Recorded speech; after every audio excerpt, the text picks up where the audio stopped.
आज है 27 जून 2025। आज का करंट अफेयर्स क्या क्या रहा न्यूज में। पहला है rare earth metal. Rare earth metal दुर्लभ मृदा धातु या दुर्लभ मृदा तत्व बोल सकते हैं।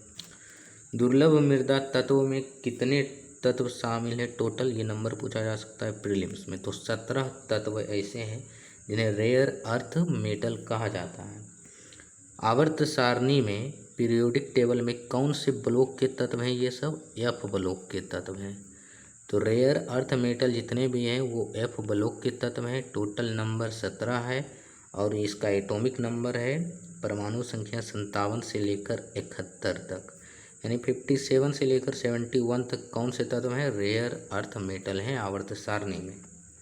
इसमें कुछ तत्वों का नाम याद रखना है, जैसे कि cerium Ce, dysprosium Dy, lanthanum La, scandium Sc, टेरिबियम Tb, scandium Sc और एट्रियम भी है। तो कुछ तत्वों का नाम ध्यान में रखना है।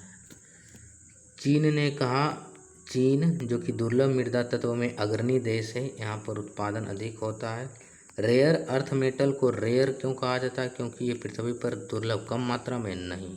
पृथ्वी पर ये अच्छी मात्रा में है, पर्याप्त मात्रा में, लेकिन इसका खनन वगैरह करना, संशोधित करना बड़ा टफ काम है, इसलिए इसे रेयर कहा जाता है।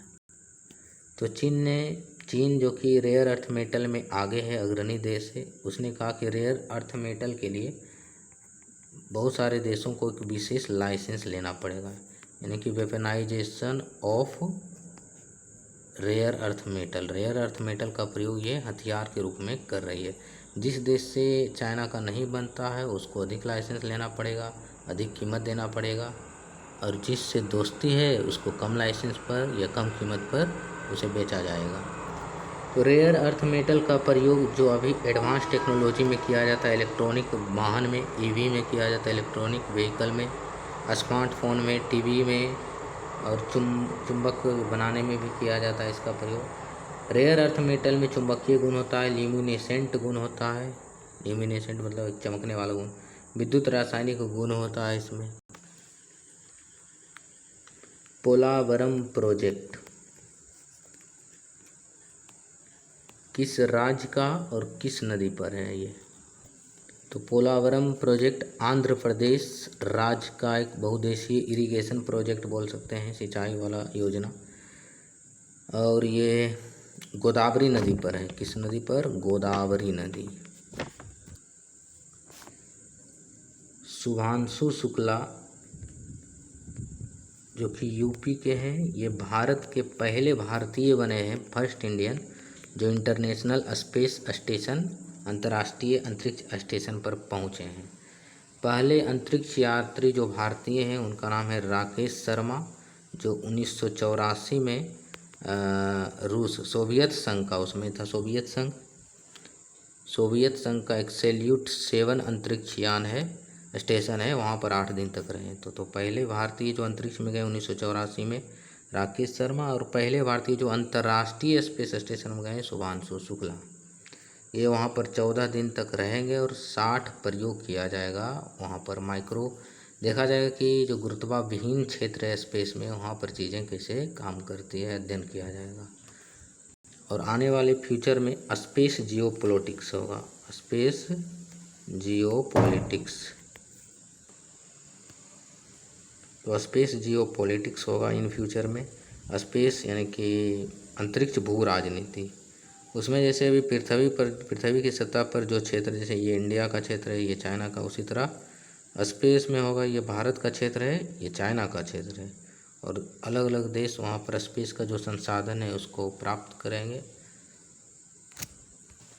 अंतर्राष्ट्रीय स्पेस स्टेशन की बात करें तो वो पृथ्वी से लगभग 400 किलोमीटर हाइट पर चारों ओर एक स्टेबल पाथ पर घूम रही है। कितना किलोमीटर पर? 400 किलोमीटर ऊपर, और वो 24 घंटे में पृथ्वी का 16 राउंड चक्कर लगा देती है, और ये घूम रही है 28,000 किलोमीटर पर आवर के दर से, और 90 मिनट में, ओनली 1.5 आवर में ये एक चक्कर पृथ्वी का लगा देती है।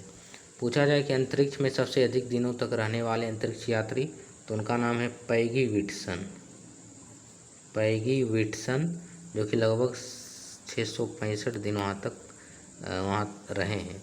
और इस एक्सियोम 4 मिशन में भी 4 लोगों को शामिल किया गया, उसमें से एक ये भी है, पैगी विट्सन भी है। नेक्स्ट है QS world university ranking. QS world university ranking में पहला स्थान किस यूनिवर्सिटी का रहा? ये यूनिवर्सिटी को परखता है कि कितना डेवलपमेंट हुआ यूनिवर्सिटी में, किस तरह का ये क्वालिटी एजुकेशन दिया जा रहा है या नहीं। तो पहला तो MIT है। MIT किस देश का? USA का एक है, जिसको बोलते हैं Massachusetts institute of technology, USA में है। ये इम्पोर्टेंट नहीं है। भारत के टोटल 54 जो हायर एजुकेशन प्रोवाइड करते हैं वो संस्थान एजुकेशन इंस्टीट्यूट को शामिल किया गया। कितने? 54। उसमें से पहला है, भारत में पहला IIT दिल्ली। कौन है? ये इम्पोर्टेंट हो जाता है PT के लिए। IIT दिल्ली पहला है, जिसका rank all over the world 123 है, 123। Salkhan fossil park. Salkhan fossil park, Salkhan जीवाश्म पार्क, ये कहाँ है? उत्तर प्रदेश के सोनभद्र जिला में। न्यूज में इसलिए है क्योंकि इसे यूनेस्को के tentative list for world heritage site, यानी कि यूनेस्को के संभावित विश्व विरासत सूची में शामिल किया गया, क्योंकि यहाँ पर 1.4 बिलियन वर्ष पुराना जीवाश्म है। तो सलखान फॉसिल पार्क, सलखान जीवाश्म पार्क कहाँ है? उत्तर प्रदेश के सोनभद्र जिला में, जिसे यूनेस्को के टेंटेटिव यानी संभावित लिस्ट वर्ल्ड हेरिटेज साइट विश्व विरासत सूची में शामिल किया गया है। इंटरनेशनल पोटैटो सेंटर, अंतर्राष्ट्रीय आलू केंद्र कहाँ है? ये अंतर्राष्ट्रीय आलू केंद्र, इसका हेडक्वार्टर पेरू में है। पेरू के लीमा में, लीमा एक जगह है पेरू में, वहाँ पर हेडक्वार्टर है इसका। अभी न्यूज में इसलिए क्योंकि भारत के यूनियन मिनिस्टर ने कहा कि आलू से संबंधित जो इंटरनेशनल आलू केंद्र है, और इसका उद्देश्य क्या? आलू का डेवलपमेंट करना, आलू पर रिसर्च एंड डेवलपमेंट करना। तो आलू एक मुख्य सब्जी से किंग ऑफ वेजिटेबल भी कहा जाता है। तो आगरा में कहा गया है भारत के केंद्रीय मंत्री के द्वारा कि आगरा जो कि यूपी में, वहाँ पर रीजनल उसका विंग बनाया जाएगा, एक ब्रांच टाइप का। किसका? इंटरनेशनल पोटैटो सेंटर का। पोटैटो का सबसे बड़ा उत्पादक देश है पूरे वर्ल्ड में चीन। भारत में सबसे बड़ा है यूपी राज्य। लैंसेट एक पत्रिका है, मैगजीन है। 2023 की एक रिपोर्ट में कहा गया कि नाइजीरिया एक देश है, नाइजीरिया एक देश है जिसका फर्स्ट रैंक है किसमें? 0 डोज चिल्ड्रेन में। 0 डोज चिल्ड्रेन मतलब वैसे बच्चे जिसको जो रूटीन चिल्ड्रेन वैक्सीन दिया जाता है, जैसे ट्यूबरकुलोसिस का, पोलियो का वगैरह वगैरह। तो 0 डोज चिल्ड्रेन में नंबर 1 है नाइजीरिया, जहाँ पर बहुत सारे बच्चों को एक भी डोज वैक्सीन नहीं दिया गया है। भारत सेकेंड है, यानी कि भारत की स्थिति भी बेहतर नहीं है। तो 0 डोज चिल्ड्रेन में मापक में भारत सेकेंड स्थान पर है। 0 डोज मतलब अनवैक्सीनेटेड चिल्ड्रेन की संख्या। 0 डोज मतलब एक भी वैक्सीन का एक भी टीका नहीं दिया गया है, जो बच्चों को दिया जाता है जनरली। रिवर तावी न्यूज में है, तावी नदी। तो तावी नदी चेनाब की बाएं साइड की सहायक नदी है। तो तावी नदी किसकी सहायक नदी है? चेनाब की सहायक नदी है। और ये जम्मू रीजन में है, जम्मू क्षेत्र में, याद रखना ये दोनों PT फैक्ट।